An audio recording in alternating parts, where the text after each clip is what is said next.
remember the night we met? You asked if you could borrow my bicycle to the moon, and I wanted to take you to the sky that night, to fit you into my breast pocket and pedal my way to the stars. I could swear the moon glowed a little louder the night you left. You took with you all the street lamps outside my bedroom, all the light bulbs inside, painted that large floating rock with your particular brand of bright. I am sorry, I do not have enough gravity in my hand to keep you landlocked, to keep you cradled in my heavy aching arms. I am sorry, I do not have enough mouths or enough honesty to beg you. Baby, stay. Now the moon glows bright in the color of surrender. I watch it smile down at me with its shiny gray teeth, and I see abandoned furniture, forsaken doorstep, empty drawers.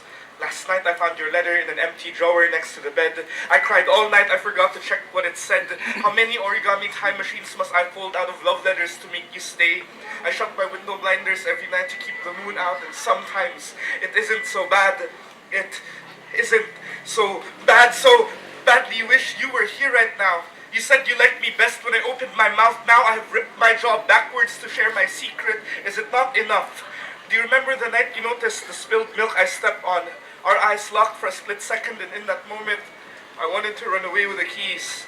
You looked at me the way I imagined the first men on earth looked at the flint sparks when they discovered fire for the first time. I imagined they wanted to start a forest fire. On some days, your heart is a caged bird fluttering its wings against the steel bars of your ribs. Other days, it is the fire-breathing dragon roaring from your lashy tower of a chest. Neil Armstrong set his foot to a moon that already belonged to you. This morning, I finally had the courage to open your letter. It was a grocery list that included your favorite flavor of Baskin Robbins. So tonight, I will leave my windows open to watch you orbit across the dark, like a giant scoop of vanilla from up above.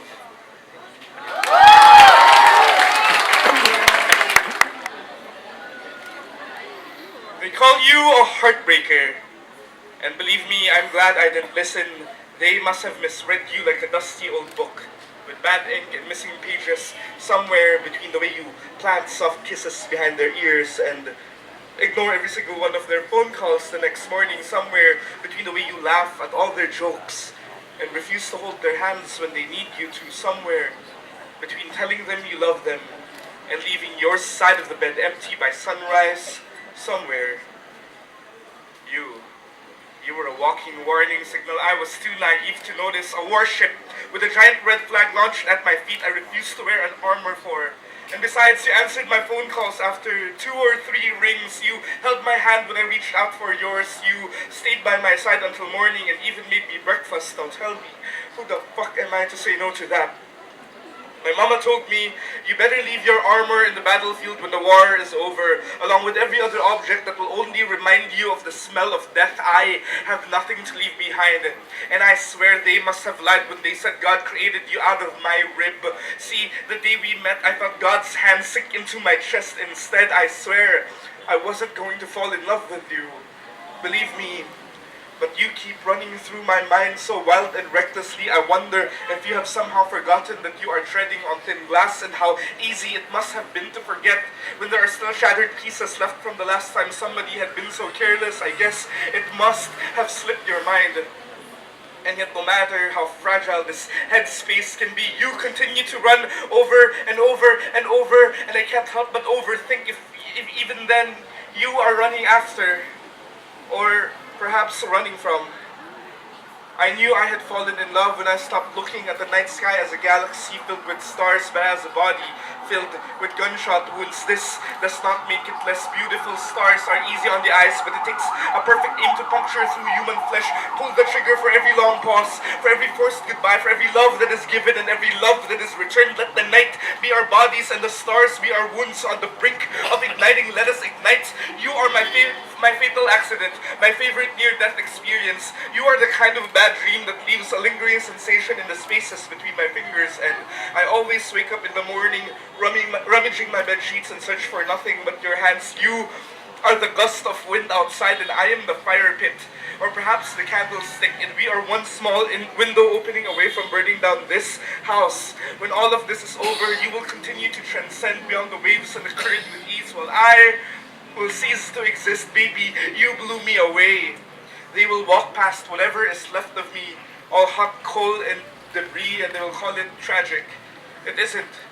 They do not understand that nothing good was ever easy, that it takes a lot of hurting, a lot of fighting, and maybe even a lot of losing to be in love. The way you can never smell ruins without you and I, the way you can never have human contact without friction and fire from then on, the way there will always be crashing and collision for every time the ocean persists to bring itself to the shoreline. And yet we turn ruins into landmarks. We create fire when it's dark and cold. We listen to the crashing sound of the waves, and baby, we call it music. Sometimes pain is necessary, and sometimes it is the only way we know that the love that comes with it is real. That does not make this any less beautiful.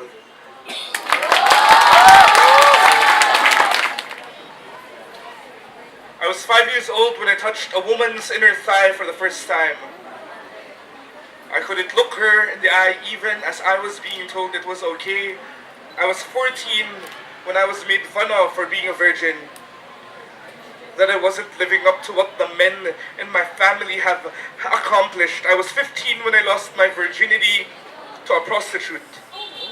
I was meant to feel proud about it, to carry with me the smell of her as if it was a badge of honor. To this day, I still don't know her name. I was 18 when my cousin asked me why I didn't have a girlfriend. Didn't look like the kind to even want a girlfriend, that if I were gay I should just own up to it. The next day, I asked the quiet girl in my class to be my girlfriend.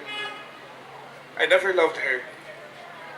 I was 21 when I came across a friend sobbing, her face buried on the palms of her hands. She spoke to me in whispers about how the boy raped her, how nobody believed her, how even she stopped believing it was rape by virtue of her vodka and short skirt. And you know what they say, boys will be boys. We are the boys of the world, hardwired to believe that we are unstoppable creatures of the night who act based only on our natural hunger, insatiable, untamed, animalistic. We will whistle at your beautiful and dress it up as a compliment. We will turn your clothes into open invitations. We will buy you drinks and expect you undressed by midnight as if you owe it to us.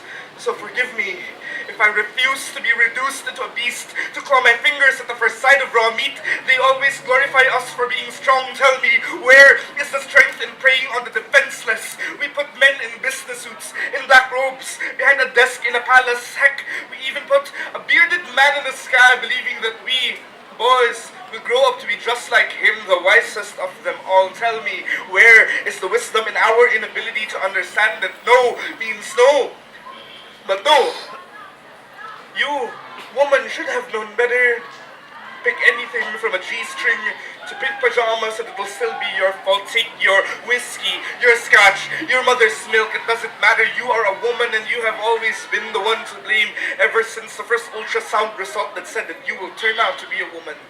As if to be an idle pedestrian crossing the street is as good as begging a drunk driver to run you over. As if to be a fish swimming in shallow waters during Lent is an invitation to be consumed. So to all the boys, fuck her, right? Fuck the prostitute, fuck the quiet girl in class, fuck the drunk girl in the short skirt, fuck the missionary, fuck her in missionary, fuck her wild like the beasts that they described us to be. We are boys and weren't we raised to believe that her entire existence is founded on a single piece of our rib. Fuck her like we are reclaiming ourselves. Boys will be boys. Now every morning, I wake up confronted by the reflection of a boy. And every morning I am reminded of exactly how dangerous I am, of how I am so very capable of intruding your house and taking with me all its belongings as I leave the front door, of how I can swallow your no and hear nothing but a moaning yes, bypass your refusal, abandon you like a bile stain on the bathroom floor and be able to tell the world that you liked it too, that you asked for it. Because baby, I am blood, bruise and blisters, no belt, buckles or boundaries, all about the birds and the bees. A bit of boredom, but mostly blame, blame, blame. I am a bachelor for you to desire, or a bartender spilling beer and bourbon down your throat, so baby, swallow me easy, or a Bible, so worship me. Be my sacrificial lamb, my virgin conquest. Bask in my bigoted, backward belief system, my bankruptcy of morality. I am a blade, swinging my sword, cutting you open like a battlefield. Boys will be boys, right? Most importantly, I am a boy, made up of beard, balls, and bad omens, and you are my birthright. My bitch, my beautiful, bodacious bombshell. But when you, woman, erupt into a blaze so bright and destructive that people can't help but look away, who the hell am I to erase my fingerprints from the pieces of you that remain? Who the hell am I to sweep away my remnants from the carnage I have created from this grand explosion? You may be a bombshell, but we, boys, are the ones that pulled the trigger. It is not your fault.